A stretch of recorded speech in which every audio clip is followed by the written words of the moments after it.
Dans cette vidéo, je vous propose de travailler sur la création monétaire et plus spécifiquement sur le rôle du système bancaire dans le processus de création monétaire. On va se donner pour objectif général de savoir expliquer le rôle des banques dans ce processus, mais aussi de savoir expliquer le principe du multiplicateur monétaire et de savoir expliquer les limites des banques dans leur possibilité de création monétaire. Cette vidéo nécessite un certain nombre de prérequis. Vérifiez avant de vous lancer dans le visionnage de cette vidéo que vous maîtrisez les notions, savoir-faire qui sont ici exposées. En particulier, sur la question des savoir-faire, et notamment les suites géométriques, une partie de la vidéo repose sur l'utilisation de suites géométriques. Vous pourrez comprendre cette partie de la vidéo que si vous avez étudié les suites en mathématiques.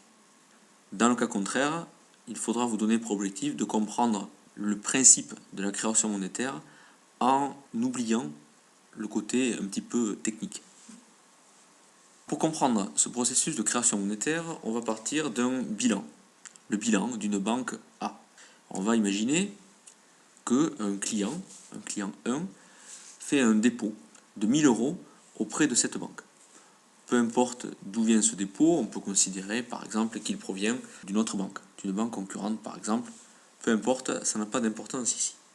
Concrètement, ce dépôt va se retrouver sur le compte du client 1, c'est-à-dire ici son dépôt à vue, DAV.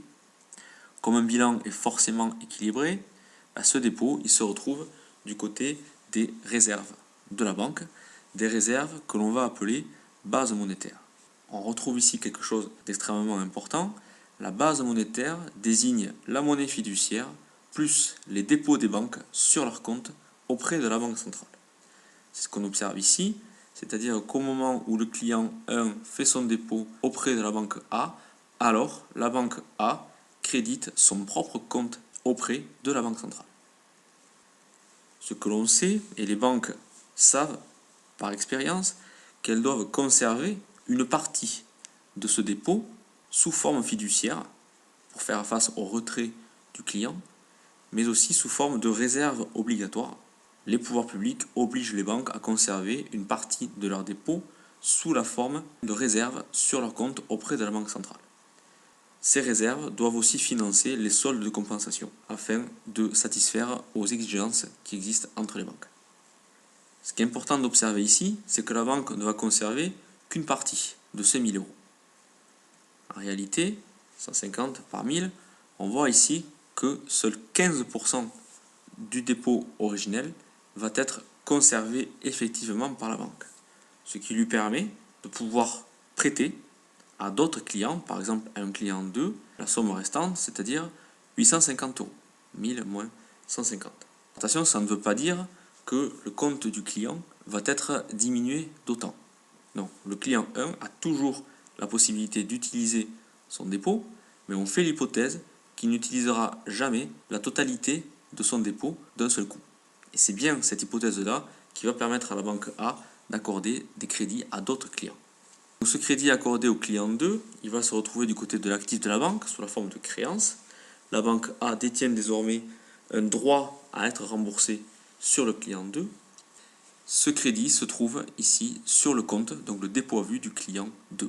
Mais là encore, même principe, la banque A ne va conserver que 15% des 850 € qu'elle vient d'accorder sous forme de crédit au client 2, toujours pour financer ses retraits, les réserves obligatoires et les soldes de compensation. Il lui reste donc maintenant 722,50 € à pouvoir prêter par distribution de nouveaux crédits à un client 3. Cette somme, on va la retrouver là encore au niveau des créances. La banque A acquiert une créance supplémentaire déposée sur le dépôt à vue du client 3. Donc on voit ici qu'en 2 crédits, la banque a créé 1572,50 € de monnaie supplémentaire. La question est la suivante. Jusqu'à quand ce processus de création monétaire peut-il se poursuivre? Pour répondre à cette question, on va partir donc de notre quantité de base monétaire originelle. On a vu qu'à partir de cette base, et compte tenu du fait que le taux de réserve est de 15%, la banque pouvait accorder un premier crédit pour un montant de 850 €. C'est-à-dire qu'elle peut prêter à un deuxième client 850 € sur les 1000 de départ. Ces 850 vont pouvoir à leur tour être prêtés sous la forme d'un deuxième crédit pour un montant de 722,50 €.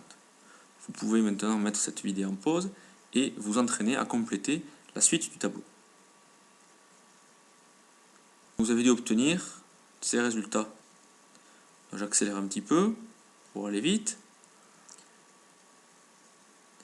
Donc on arrive ici à 10 crédits, on continue.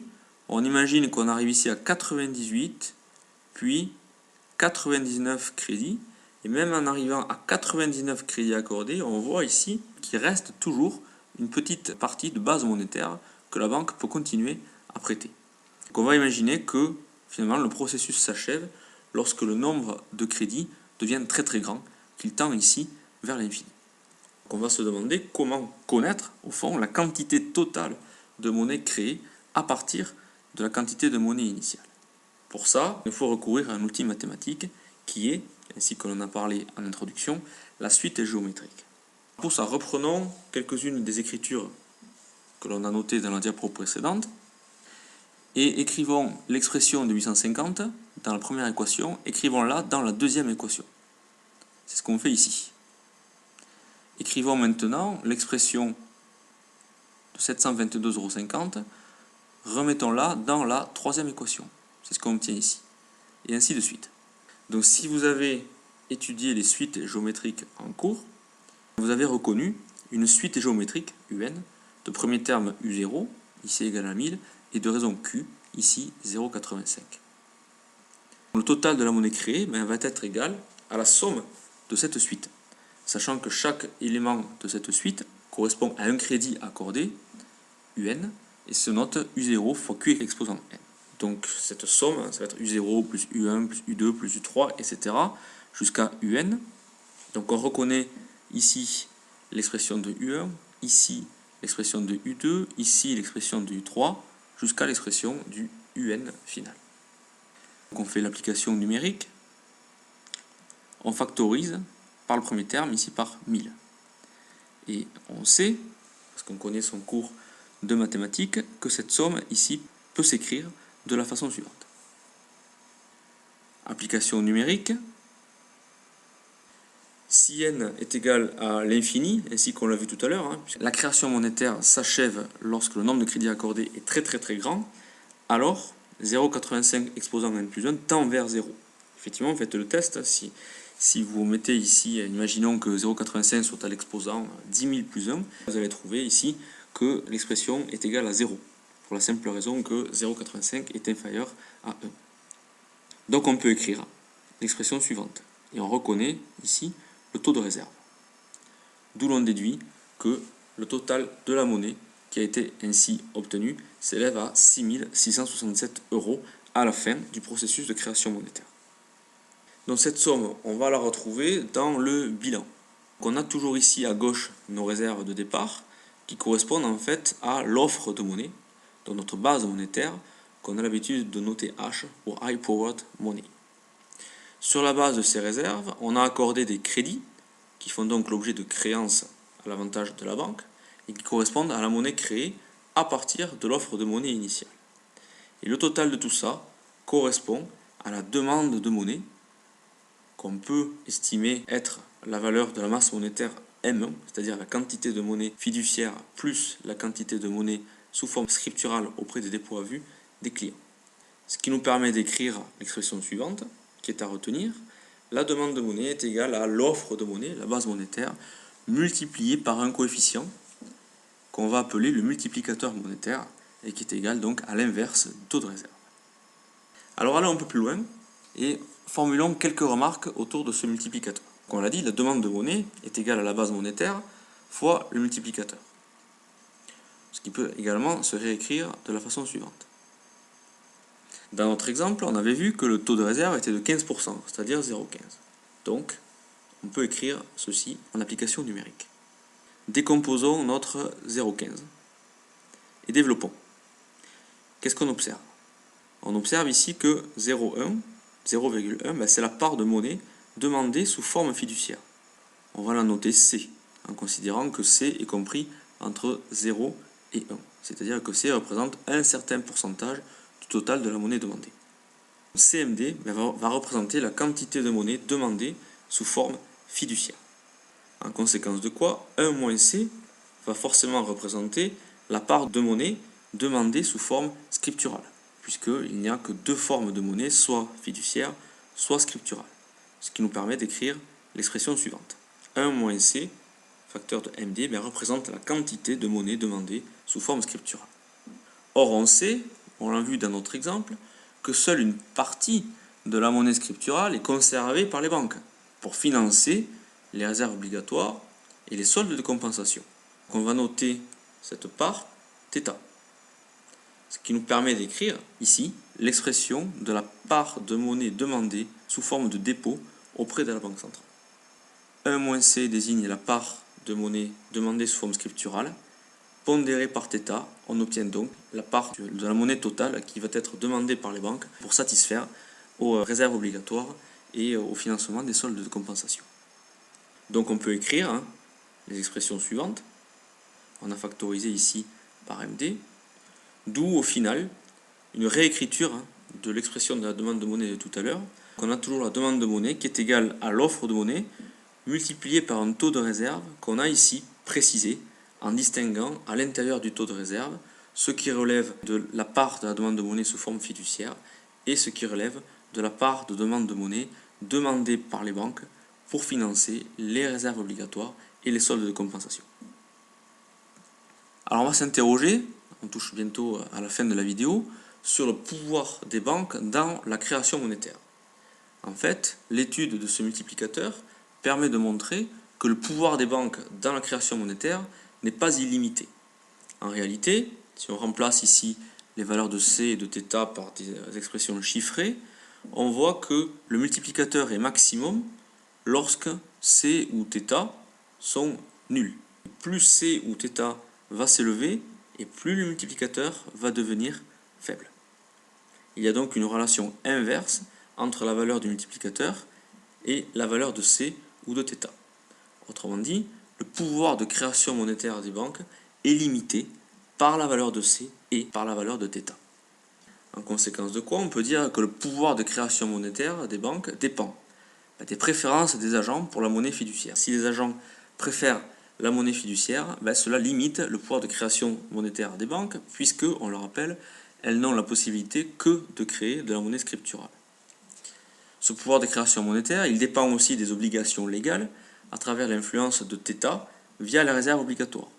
Autrement dit, les pouvoirs publics, en l'occurrence la Banque centrale, peut limiter le pouvoir de création monétaire des banques en jouant sur le taux de réserve obligatoire. Ce pouvoir dépend également du nombre de banques concurrentes, à travers là encore l'influence de θ, via les soldes de compensation. Plus effectivement les banques ont un nombre important de concurrents, et plus elles courent le risque que la monnaie qu'elles créent se retrouve déposée chez des banques concurrentes, ce qui devra les obliger à financer des soldes de compensation.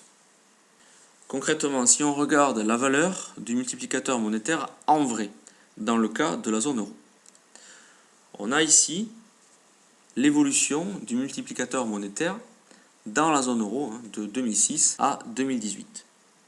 Ce qui est intéressant d'observer, c'est qu'en réalité, la valeur du multiplicateur est étroitement corrélée au niveau de l'activité économique. On voit ici qu'entre 2006 et décembre 2008, on a un effondrement du niveau du multiplicateur monétaire, ce qui coïncide avec la fameuse crise financière liée au subprime, puis avec la crise des dettes publiques. On a une rechute entre 2011 et 2012, et on observe que depuis la fin de l'année 2014, alors même, il faut savoir que les taux d'intérêt ont fortement baissé dans la zone euro, on a malgré tout une baisse du multiplicateur monétaire, ce qui traduit manifestement un défaut récurrent de confiance et contribue à illustrer certaines des difficultés au niveau de l'économie de la zone euro. Au final, ce qu'il faut retenir, les banques créent de la monnaie, à l'occasion principalement des crédits qu'elles accordent aux agents, donc les particuliers, entreprises, administrations. Cet aspect normalement n'est qu'un rappel. Les banques peuvent créer plus de monnaie qu'elles ne possèdent de base monétaire, pour trois raisons. Première raison, les agents n'utilisent pas la totalité de leur monnaie sous forme fiduciaire, que seule la Banque centrale peut créer.